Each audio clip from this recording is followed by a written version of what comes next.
இது மகிமை நேரம். இயேசு கிறிஸ்துவின் நாமத்தினாலே இந்த வாரத்தின் இறுதி நாளிலும் கூட உயிர்த்தெழுந்த ஆண்டவருடைய வல்லமையை குறித்து, அவர் தருகின்ற பாக்கியங்களை குறித்து நாம் தியானித்து வருகிறோம். இந்த இறுதி நாளிலே ஆண்டவர் நமக்கு தருகின்ற பாக்கியம் என்ன? ஆசீர்வாதம் பெரும் பாக்கியத்தை ஆண்டவர் நமக்கு தருகின்றார்.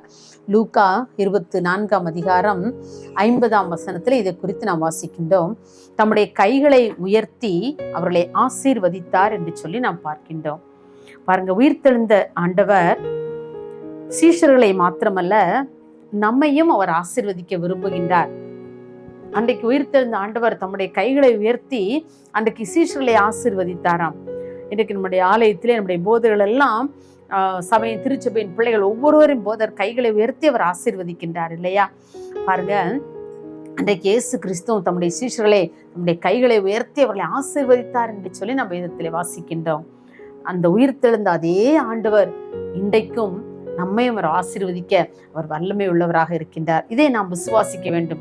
ஆண்டவர் என்னை ஆசீர்வதிப்பார், என்னுடைய குடும்பத்தை ஆசீர்வதிப்பார், என்னுடைய கையின் பிரயாசங்களை அவர் ஆசீர்வதிப்பார் என்று சொல்கிற ஒரு விசுவாசம் நமக்குள் வரும் பொழுது நிச்சயமாக அவர் நம்மை ஆசீர்வதிக்கிற தேவனாக இருக்கின்றார்.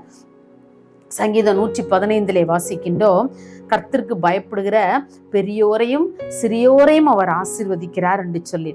பாருங்க, சின்ன குழந்தையாக இருந்தாலும் சரி, அது ஆண்டவருக்கு பயப்படுகிற சாமுவேலை போல ஆண்டவருக்கு பயப்படுகிற ஒரு குழந்தையாக இருந்தாலும் சரி, வயது முதிர்ந்த ஒரு பெரியவராக இருந்தாலும் சரி, ஆண்டவர் சிறுவர்கள் பெரியவர்கள் என்று பார்ப்பதே இல்லை.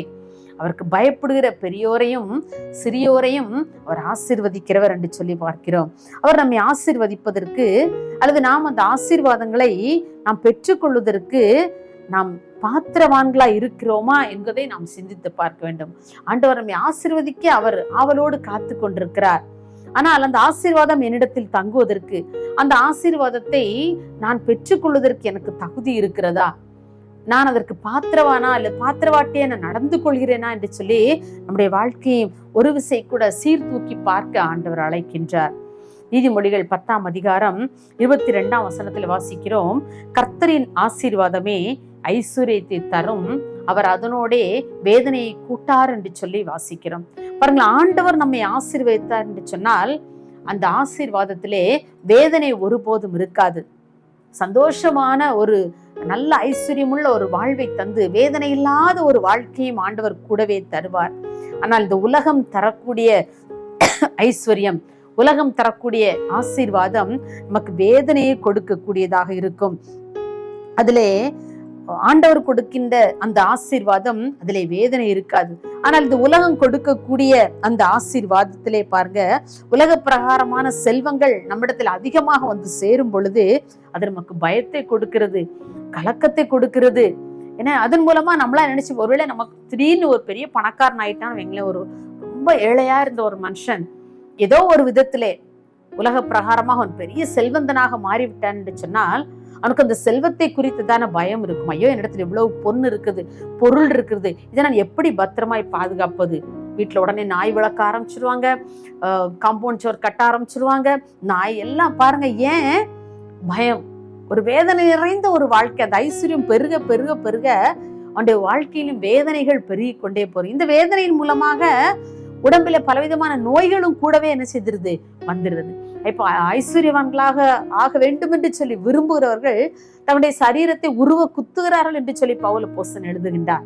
பாருங்க, இந்த உலகத்திலே நம்ம ஆண்டவர் கொடுக்கின்ற ஐஸ்வர்யம் மாத்திரமே அது நமக்கு ஆசீர்வாதமாக இருக்கும். அவர் அதனுடைய வேதனையை ஒரு நாள் என்ன செய்ய மாட்டார், கூட்ட மாட்டார். ஆனா உலக பிரகாரமாக அல்லது பிசாசு கொடுக்கின்ற ஆசீர்வாதங்கள் கூடவே நமக்கு வேதனையை கொடுக்கின்றதாக, வியாதியை கொடுக்கின்றதாக, நமக்கு பலவிதமான சிக்கல்களை நம்மை காட்டி கொடுக்கின்ற ஒரு ஆசீர்வாதமாக என்ன செய்யும் இருக்கும் என்பதிலே சந்தேகமே இல்லை.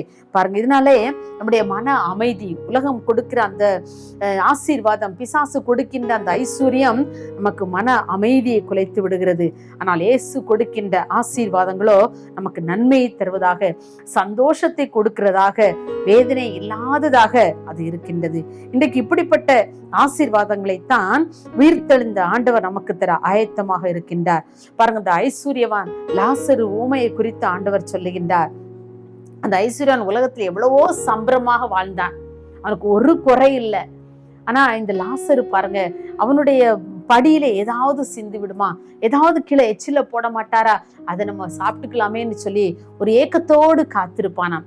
2 பேரும் மறிக்கிறாங்க. ஆனா லாசரு எங்க போயிருந்தான்? ஆபிரகாமினுடைய மடியிலே உட்கார்ந்து இருக்கிறதே இந்த ஐஸ்வர்யவான் பார்த்தான் என்று சொல்லி அந்த ஓமையில நாம் வாசிக்கின்றோம். பாருங்க, ஆண்டவர் கொடுக்கின்ற ஒரு ஆசீர்வாதம் அது உன்னதத்தின் ஆசீர்வாதமாக இருக்கும். இந்த உலகம் கொடுக்கின்ற ஆசீர்வாதம் அது இந்த உலகத்தோடு முடிந்து போகக்கூடியதா இருக்கு. அந்த ஐஸ்வர்யவானுடைய செல்வம் இந்த உலகத்தோடு முடிந்து போகிறது. அவன் சொல்றான், எனக்கு சகோதரர்கள்லாம் இருக்காங்க, அவங்களும் என்ன மாதிரி இருக்காங்க, அவங்களும் என்ன மாதிரி வாழ்ந்து இதே மாதிரி பாதாளத்துல போய்விடக்கூடாதே. இன்னைக்கு லாசரு எவ்வளவு பாவமா என் படியில கிடந்தான், இன்னைக்கு அவன் ஆபிரகாம் மடியில இருக்கானே என்று சொல்லி பாருங்க. இன்னைக்கு எத்தனையோ பேர் அப்படிதான் உலகத்திலே வாழ்ந்து கொண்டு உல்லாசத்திலே உழந்து கொண்டு இருக்கிறாங்க. ஐஸ்வர்யத்தின் மயக்கத்தை விட்டு எழும்ப முடியாம இருக்கிறாங்க. அந்த உலகத்தின் ஆசீர்வாதங்களோடு புரண்டு கொண்டிருக்கிறாங்க.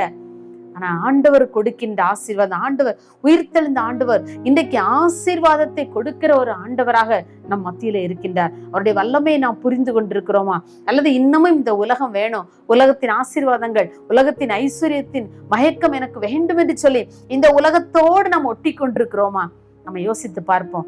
அந்த உயிர்த்தெழுந்த ஆண்டவருடைய வல்லமையை நாம் பெற்றுக்கொள்ள வேண்டும். அப்பொழுதுதான் இந்த உலகத்தை விட்டு நாம் ஓய்ந்து, இந்த உலக காரியங்களை விட்டு ஒளிந்து நாம் அவரோடு கூட இந்த உலகத்தில் வாழ்ந்தாலும் கூட நம்முடைய ஆத்துமா அவரோடு கூட வாழும்படியான ஒரு பாக்கியத்தை தருவார்.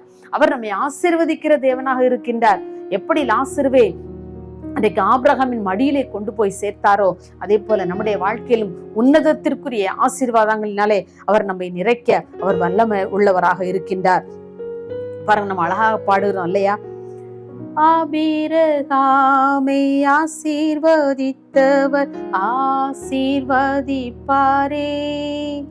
ஈசாக்கை ஆசீர்வதித்த தேவன் ஆசீர்வதிப்பாரே. ஆபிரகாமை ஆசீர்வதித்தவர் ஆசீர்வதிப்பாரே, ஈசாக்கை ஆசீர்வதித்த தேவன் ஆசீர்வதிப்பாரே. ஆசீர்வதிக்கும் தேவன் நம்மை ஆசீர்வதிப்பாரே. ஆசீர்வதிக்கும் தேவன் நம்மை ஆசீர்வதிப்பாரே. அந்த பாடல்ல அநேக பேரை சொல்லி சொல்லி பாடியிருப்பாங்க. ஆபிரகாமை ஆசீர்வதித்த தேவன், ஈசாக்கை ஆசீர்வதித்த தேவன், யாக்கோபை ஆசீர்வதித்த தேவன், இப்படி ஒவ்வொருவராக சொல்லி சிறந்த பாடல் வரிகள் நீண்டு கொண்டே போகும் இல்லையா? அன்றைக்கு இவர்களை மாத்திரமல்ல, அந்த பழைய ஏற்பாட்டில் வாழ்ந்தவர்களை மாத்திரமல்ல, இன்றைக்கும் ஆண்டவர் நம்மை உயிர்த்தெழுந்த ஆண்டவர் நம்மை ஆசீர்வதிக்கிற தேவனாக, அவர் தம்முடைய கரத்தை நமக்கு நேராக நீட்டினவராக, அந்த உயிர்த்தெழுந்த வல்லமையோடு கூட இன்றைக்கும் உங்களையும் என்னையும் பார்த்து அவர் ஆசீர்வதிக்க விரும்புகின்றார். அந்த ஆசீர்வாதத்தை பெற்றுக்கொள்வதற்கு நாம் பாத்திரவான்களாய் நடந்து கொள்ளும்படியாய் நம்முடைய இருதயத்தை அவருக்கு நேராக திருப்போம். ஆண்டவரே, நீர் கொடுக்கின்ற அந்த ஆசீர்வாதங்களை நான் பெற்றுக்கொள்ளும்படியா. ஆபிரகாம் எப்படி ஆசீர்வதிக்கப்பட்டானோ, ஈசாக்கு எப்படி ஆசீர்வதிக்கப்பட்டானோ, அதே ஆசீர்வாதத்தை இன்றைக்கு அந்த உயிர்த்தெழுந்த ஆண்டவர் எங்களுக்கும் தர நீ வல்லமையுள்ளவராய் இருக்கிறேன் என்பதை நாங்கள் விசுவாசிக்கிறோம் என்று சொல்லி அவருடைய சமூகத்துக்கு நேரே வரும் பொழுது ஆண்டவர் அந்த உயிர்த்தெழுந்த வல்லமை, அந்த ஆசீர்வாதத்தை அவர் நமக்கு தர வல்லமை உள்ளவராக இருக்கிறார். நாம் ஒரு நிமிடம் அவருடைய பாதத்திற்கே வருவோமா? எங்களை நேசிக்கிற எங்கள் அன்புலே சுவாமி, இந்த வாரத்தின் இந்த இறுதி நாளுக்காக உமக்கு நாங்கள் நன்றி செலுத்துறோம்ப்பா. ஆண்டவரே, இந்த வாரத்தின் இறுதி நாளிலே ஆண்டவரே, நீர் எங்களை ஆசீர்வதிக்கிற தேவனாக அன்றைக்கு தம்முடைய கைகளை உயர்த்தி சீஷர்களை ஆசீர்வதித்தீர் என்று சொல்லி நாங்கள் வேதத்தில் வாசிக்கிறோம். அதே தேவன் அந்த உயிர்த்தெழுதலின் வல்லமையோடு கூட இன்றைக்கும் எங்களை ஆசீர்வதிக்கிறவராக எங்கள் ஒவ்வொருவருடைய வாழ்க்கையிலும், என்னுடைய தனிப்பட்ட வாழ்க்கையும் என்னுடைய குடும்ப வாழ்க்கையை கர்த்தர் நீர் ஆசீர்வதிக்கிற தேவனாக நீர் இருக்கிறதற்காக உமக்கு நாங்கள் நன்றி செலுத்துகிறோம். என்னுடைய முன்னோர்களை மாத்திரம் அல்ல ஆண்டவரே, இந்த நாளிலும் எங்களையும் நீர் ஆசீர்வதிக்க வல்லமை உள்ளவர் என்பதை நாங்கள் புரிந்து கொண்டு ஆண்டவரே, எங்களுடைய வாழ்க்கையின் நாங்கள் ஆசீர்வாதத்தின் ஆண்டவரே வாய்க்கால்களாக மாறி மற்றவர்களுக்கும் உபயோகம் உள்ள ஒரு பாத்திரமாக எங்களை நீங்க மாற்றும்படியா நாங்கள் ஜெபிக்கிறோம் அப்பா.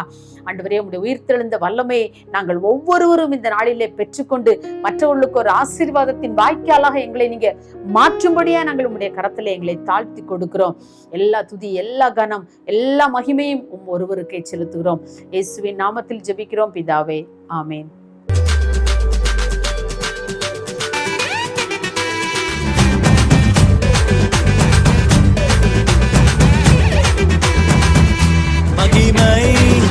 மகிமை